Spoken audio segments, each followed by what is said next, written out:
Hello दोस्तों, स्वागत है आपका मेरे यूट्यूब चैनल पूजा पाठ में। दोस्तों, आज गुप्त नवरात्रि का छठवां दिन है। आज हम आपको सुनाएंगे महाविद्या माँ त्रिपुर भैरवी की कथा। तो चलिए करते हैं कथा को शुरू। मूल प्रकृति आदि शक्ति की 10 महाविद्याओं की श्रेणी में देवी त्रिपुर भैरवी छठी महाविद्या कहलाती हैं।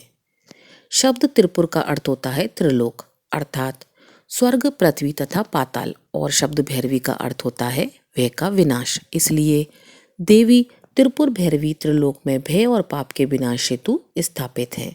शब्द भैरवी 3 अक्षरों से मिलकर बना है। पहला भय या भरना यानी रक्षण, दूसरा र यानी रमणा अर्थात रचना, तीसरा विय यानी बमना अर्थात मुक्ति। देवी त्रिपुर भैरवी बमनापुरम, विनाश, विध्वंस और मृत्यु के स्वामी महेश्वर के त्रिपुरारी रूप की शक्ति हैं। विनाशक प्रकृति से युक्त देवी पूर्ण ज्ञानम है। विध्वंस काल उपस्थित होने पर तमस गुण प्रदात्री देवी अपने भयंकर रूप में महेश्वर संग उपस्थित रहती हैं। इनकी उपासना से सभी बंधन दूर हो जाते हैं। यह उपासना धन मोचन कहलाती है। श्री दुर्गा सप्तमी के अनुसार त्रिपुर भैरवी के उग्र स्वरूप की कांति हजारों उगते हुए सूर्य के समान है। दिगंबरा देवी श्यामल वर्ण की हैं, 3 खुले हुए नेत्रों से युक्त हैं और मस्तक पर अर्धचंद्र धारण करती हैं। रुद्राक्ष सर्पों और नरमुंड की माला धारण किए हुए हैं। इनके बाल काले घनघोर लंबे बाल हैं। 4 भुजाओं से युक्त देवी अपनी दाहिनी भुजा में खड़क और नरमुंड से निर्मित खप्पड़ धारण करी हैं और बाईं भुजा में अभय तथा बर मुद्रा प्रदर्शित करती हैं। देवी का मुखमंडल अत्यधिक डरावना है। देवी का प्रकाट्य मृतदेह से है और इन्हीं की शक्ति मृतदेह को पंच तत्व में भी विलीन करती है। इसलिए यह दाह संस्कार की अग्नि है। सौम्य रूप में त्रिपुर भैरवी लाल वस्त्र और गले में मुंडमाल धारण किए हुए हैं। समस्त देह पर रक्त चंदन का लेपन है। अपनी दाहिनी भुजा में जपमाला और पुस्तक धारण किए हुए हैं। बाईं भुजा में बर और अभय मुद्रा प्रदर्शित करती हैं और कमल के आसन पर विराजमान हैं। इन्होंने ही 18 भुजा युक्त दुर्गा रूप में उत्तम मधु का पान कर महिषासुर नामक दैत्य का वध किया था। नारद 5 रात्र के अनुसार एक समय में महाकाली के मन में पुनः गौर वर्ण प्राप्त करने का विचार आया, जिस पर देवी अंतर्ध्यान हो गईं। महादेव जब देवी काली को अपने समक्ष नहीं पाते तो व्याकुल होकर देवर्षि नारद से देवी के विषय में पूछते हैं। तब नारद जी ने उन्हें देवी का बोध करवाकर उनके प्राकट्य को सुमेरु के उत्तर में होना बताया। तब महादेव जी की आज्ञा अनुसार नारद जी देवी को खोजने के लिए निकले। नारद जी सुमेरु के उत्तर में पहुंचकर देवी से महादेव के साथ विवाह करने का प्रस्ताव रखते हैं। इस प्रस्ताव पर देवी कृत होकर देह से शोषी विग्रह प्रकट करती हैं। इसलिए महाकाली के छाया विग्रह से ही त्रिपुर भैरवी का प्रकाट्य होता है। शास्त्र रुद्रा मल तंत्र के अनुसार सभी 10 महाविद्या शिव जी की शक्तियां हैं और देवी भागवत के अनुसार छठी महाविद्या त्रिपुर भैरवी ही महाकाली की उग्र रूप है। इनके कई भेद इस प्रकार हैं। त्रिपुर भैरवी चैतन्य सिद्ध, भुवनेश्वर संपदा प्रद, कमलेश्वरी कमलेश्वर, कामेश्वरी, नित्यारुद्र, भद्र, टकटाक भैरवी अर्थ अनभ्य की देवी हैं। महाविद्या त्रिपुर भैरवी की पूजा करने के लिए घर की दक्षिण दिशा में लाल वस्त्र बिछाकर उसके ऊपर उड़द की ढेरी और फिर तांबे का कलश रखें। कलश में जल, दूध, काले तिल, सिक्का डालें। कलश के मुख पर आम या अशोक के पत्ते रखकर उस पर नारियल रखकर त्रिपुर भैरवी कलश स्थापित करें। चमेली के तेल का दीप जलाएं। गूगल से धूप करें। माँ को सिंदूर का तिलक लगाएं। लाल पुष्प अर्पित करें। इसके बाद आप मौसमी फलों या मिठाई का या हलवे का भोग माँ को अर्पित कर सकते हैं। साथ में कुछ दक्षिणा जरूर चढ़ाएं। लाल चंदन की माला से एक विशेष मंत्र का यथासंभव जाप करें। जाप पूरा होने के बाद उस भोग को गौमाता को खिला देना चाहिए। मंत्र है ओम एम ह्रीम श्रीम त्रिपुर भैरवी नमः। यह थी महाविद्या त्रिपुर भैरवी की संपूर्ण कथा और पूजा विधि की जानकारी। अब सुनिए श्री दुर्गा कवच का पाठ। 18 महापुराण में से एक मार्कंडी पुराण के अंदर देवी कवच के श्लोक अभूत हैं और यह अद्भुत दुर्गा सप्तमी का हिस्सा है। देवी कवच को भगवान ब्रह्मा जी ने ऋषि मार्कंडेय या महर्षि मार्कंडेय ब्रह्मा जी से बोले, हे पितामह, संसार में जो गुप्त हो और जो मनुष्य की सब प्रकार से रक्षा करता हो और जो आपने किसी को भी आज तक बताया ना हो, वह कवच मुझे बताइए। श्री ब्रह्मा जी कहने लगे, अत्यंत गुप्त और सब प्राणियों की रक्षा करने वाला, सबकी भलाई करने वाला कवच मुझसे सुनो। प्रथम शैलपुत्री, दूसरी ब्रह्मचारिणी, तीसरी चंद्रघंटा, चौथी कुष्मांडा, पांचवी स्कंद माता, छठी कात्यायनी, सातवीं कालरात्रि, आठवीं महागौरी और नवी सिद्धिदात्री। यह देवी की नव मूर्तियां हैं। यह नव दुर्गा कहलाती हैं। आग में जला हुआ, रण में शत्रु से घिरा हुआ, विषम संकट में फंसा हुआ मनुष्य अगर देवी दुर्गा के नामों का स्मरण करे तो उसको कभी भी हानि नहीं हो सकती। रण में उसके लिए कुछ भी आपत्ति नहीं होती और ना उसे किसी प्रकार का कोई दुख या कोई डर रहता होता है।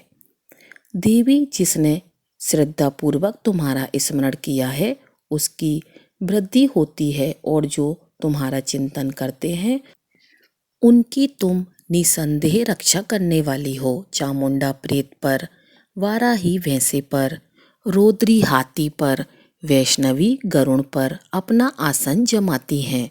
माहेश्वरी बैल पर, कामोरी मोर पर और हाथ में कमल लिए हुए विष्णु प्रिया लक्ष्मी जी कमल के आसन पर विराजती हैं। बैल पर बैठी हुई ईश्वरी देवी ने श्वेत रूप धारण कर रखा है और सब प्रकार के आभूषणों से विशोभित ब्राह्मी देवी हंस पर बैठती हैं और इस प्रकार यह सब देवियां सब प्रकार के योगों से युक्त हैं और अनेक प्रकार के रत्न धारण किए हुए हैं। भक्तों की रक्षा के लिए संपूर्ण देवियां रथ में बैठी तथा क्रोध में भरी हुई दिखाई देती हैं तथा चक्र, गदा, शक्ति, हल और मूसल, खेटक और तोमर, परशु तथा पाश, भाला और त्रिशूल एवं उत्तम सारंग आदि शस्त्रों को दैत्यों के नाश के लिए और भक्तों की रक्षा के लिए और देवताओं के कल्याण के लिए धारण किया है। हे महारौद्रे, अत्यंत घोर पराक्रम, महान बल और महान उत्साह वाली देवी, तुमको मैं नमस्कार करती हूँ। हे देवी, तुम्हारा दर्शन दुर्लभ है तथा आप शत्रुओं के भय को बढ़ाने वाली हैं। हे जगदम्बिके, मेरी रक्षा करो। पूर्व दिशा में मेरी रक्षा करो। अग्निकोण में शक्ति, दक्षिण कोण में वाराही देवी, नैऋत्य कोण में खड्ग धारिणी देवी मेरी रक्षा करो। वारुणी पश्चिम दिशा में, वायु कोण में मृगवाहिनी, उत्तर में कौमारी और ईशान में शूलधारिणी देवी मेरी रक्षा करो। ब्रह्माणी ऊपर की ओर से मेरी रक्षा करें और वैष्णवी देवी नीचे की ओर से मेरी रक्षा करें और इसी प्रकार शव पर बैठ चामुंडा देवी सभी दिशाओं में मेरी रक्षा करें। जया देवी आगे, विजया देवी पीछे की ओर, अजिता बाईं ओर, अपराजिता दाहिनी ओर मेरी रक्षा करें। अधोतिनी देवी शिखा की रक्षा करें तथा उमा सिर में स्थित होकर मेरी रक्षा करें। इसी प्रकार मस्तक में मलाधारी देवी रक्षा करें और यशस्विनी देवी मेरी बाहों का संरक्षण करें मोहों के मध्य भाग में त्रिनेत्रा नथनों की यमघंटा देवी रक्षा करें। नेत्रों के मध्य में शंखिनी देवी और द्वारवासिनी देवी कानों की रक्षा करें। सुगंधा नासिका में और चर्चिका ऊपर के होंठ में, अमृत कला नीचे के होंठ की सरस्वती देवी जीभ की रक्षा करें। कौमारी देवी दांतों की और चंडिका कंठ प्रदेश की रक्षा करें। चित्र घंटा गले की घंटी की और महामाया तालु की रक्षा करें। कामाक्षी ठोड़ी की सर्वमंगला बाणी की रक्षा करें। भद्रकाली गर्दन की और धनुर्धरी पीठ के मेरुदंड की रक्षा करें। कंठ के बाहरी भाग की नीलग्रीवा और कंठ की नली की नलकूबरी रक्षा करें। दोनों कंधों की खड्गिनी और वज्रधारिणी मेरी दोनों बाहों की रक्षा करें। दंडिनी दोनों हाथों की और अंबिका देवी समस्त उंगलियों की रक्षा करें। शूलेश्वरी देवी संपूर्ण नखों की, कुलेश्वरी देवी मेरी कुक्षी की रक्षा करें। महादेवी दोनों स्तनों की, शोक विनाशिनी मन की रक्षा करें। ललिता देवी हृदय की, शूलधारिणी उदर की रक्षा करें। कामिनी देवी नाभि की, गुहेश्वरी गुहा स्थान की, पूतना और कामिका लिंग की और महेशवाहिनी गुदा की रक्षा करें। संपूर्ण इच्छाओं को पूर्ण करने वाली महाबला देवी दोनों जंगाओं की रक्षा करें। विंध्यवासिनी दोनों घुटनों की और तेजसी देवी दोनों पांवों के पृष्ठभाग की, श्रीधरी पांवों की उंगलियों की, स्थलवासिनी तलुओं की, दंट्रा करालिनी देवी नखों की, उर्धकेशिनी केसों की, बागेश्वरी बाणी की रक्षा करें। रुमावलियों के छिद्रों की, कोवेरी और त्वचा की बागेश्वरी देवी रक्षा करें। पार्वती देवी रक्त मज्जा वसा मांस हड्डी की रक्षा करें। कालरात्रि आंतों की रक्षा करें। मुर्केटेश्वरी देवी पित्त की, पद्मावती कमलकोश की, चूड़ामणि कफ की रक्षा करें। ज्वालामुखी नशों के जल की रक्षा करें। अवेदा देवी शरीर के सब जोड़ों की रक्षा करें। ब्रह्माणी मेरे वीर्य की, छत्रेश्वरी छाया की और धर्मधारिणी मेरे अहंकार, मन तथा बुद्धि की रक्षा करें। प्राण, अपान, समान, उदान और बयान की वज्रहस्ता देवी रक्षा करें। कल्याण शोभना मेरे प्राण की रक्षा करें। रस, रूप, गंध, शब्द और स्पर्श इन विषयों का अनुभव करते समय योगिनी देवी मेरी रक्षा करें तथा मेरे सत्वगुण, रजोगुण, तपोगुण की रक्षा नारायणी देवी करें। आयु की रक्षा बाराही देवी करें। वैष्णवी धर्म की तथा चक्रिणी देवी मेरी यश, कीर्ति, लक्ष्मी, धन, विद्या की रक्षा करें। इंद्राणी मेरे शरीर की रक्षा करें और हे चंडिके आप मेरे पशुओं की रक्षा करिए। महालक्ष्मी मेरे पुत्रों की रक्षा करें और भैरवी मेरी पत्नी की रक्षा करें।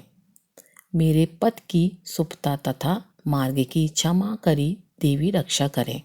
राजा के दरबार में महालक्ष्मी तथा सब और व्याप्त रहने वाली विजया देवी चारों ओर से मेरी रक्षा करें।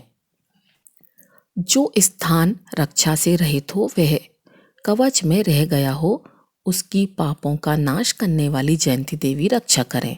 अपना शुभ चाहने वाले मनुष्य को बिना कवच के एक पग भी कहीं नहीं जाना चाहिए, क्योंकि कवच रखने वाला मनुष्य जहाँ जहाँ भी जाता है वहाँ वह उसे अवश्य धन लाभ होता है तथा विजय प्राप्त करता है। वह जिस अविष्ट वस्तु की इच्छा करता है वह उसको इस कवच के प्रभाव से अवश्य मिलती है और वह इसी संसार में महाऐश्वर्य को प्राप्त होता है। कवचधारी मनुष्य निर्भय होता है और वह तीनों लोकों में माननीय होता है।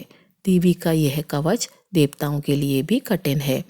जो नित्य प्रति नियम पूर्वक तीनों संध्याओं को श्रद्धा के साथ इसका पठन पाठन करता है उसे देव शक्ति प्राप्त होती है। वह तीनों लोकों को जीत सकता है तथा अकाल मृत्यु से रहित होकर 100 वर्षों तक जीवित रहता है। उसकी लूता, चर्म रोग, विस्फोटक आदि समस्त व्याधियां समूल नष्ट हो जाती हैं और स्थावर जंगम तथा कृत्रिम विष दूर होकर उनका कोई असर नहीं होता है तथा समस्त अविचारक प्रयोग और इस तरह के जितने यंत्र मंत्र तंत्र इत्यादि होते हैं इस कवच के हृदय में धारण कर लेने पर नष्ट हो जाते हैं। इसके अतिरिक्त पृथ्वी पर विचरने वाले भूचर, नभचर, जलचर प्राणी उपदेश मात्र से सिद्ध होने वाले निम्न कोटि के देवता, जन्म के साथ प्रकट होने वाले देवता, कुल देवता, कंठमाला आदि, डाकिनी शाकिनी, अंतरिक्ष में विचरने वाली अत्यंत बलवती भयानक डाकिनियाँ, ग्रह, भूत, यक्ष, गंधर्व, राक्षस, ब्रह्म राक्षस, बेताल, कुष्मांड और भैरव आदि अनिष्टकारक देवता भी उस मनुष्य को जिसने कि अपने हृदय में यह कवच धारण किया हुआ है देखते ही भाग जाते हैं। इस कवच के धारण करने से मान और तेज बढ़ता है। जो मनुष्य इस कवच का पाठ करके उसके पश्चात सप्तशती चंडिका का पाठ करता है उसका यश जगत में विख्यात होता है। और जब तक वन पर्वत और काननादि इस भूमंडल पर स्थित है तब तक यहाँ पुत्र पौत्र आदि संतान परंपरा बनी रहती है।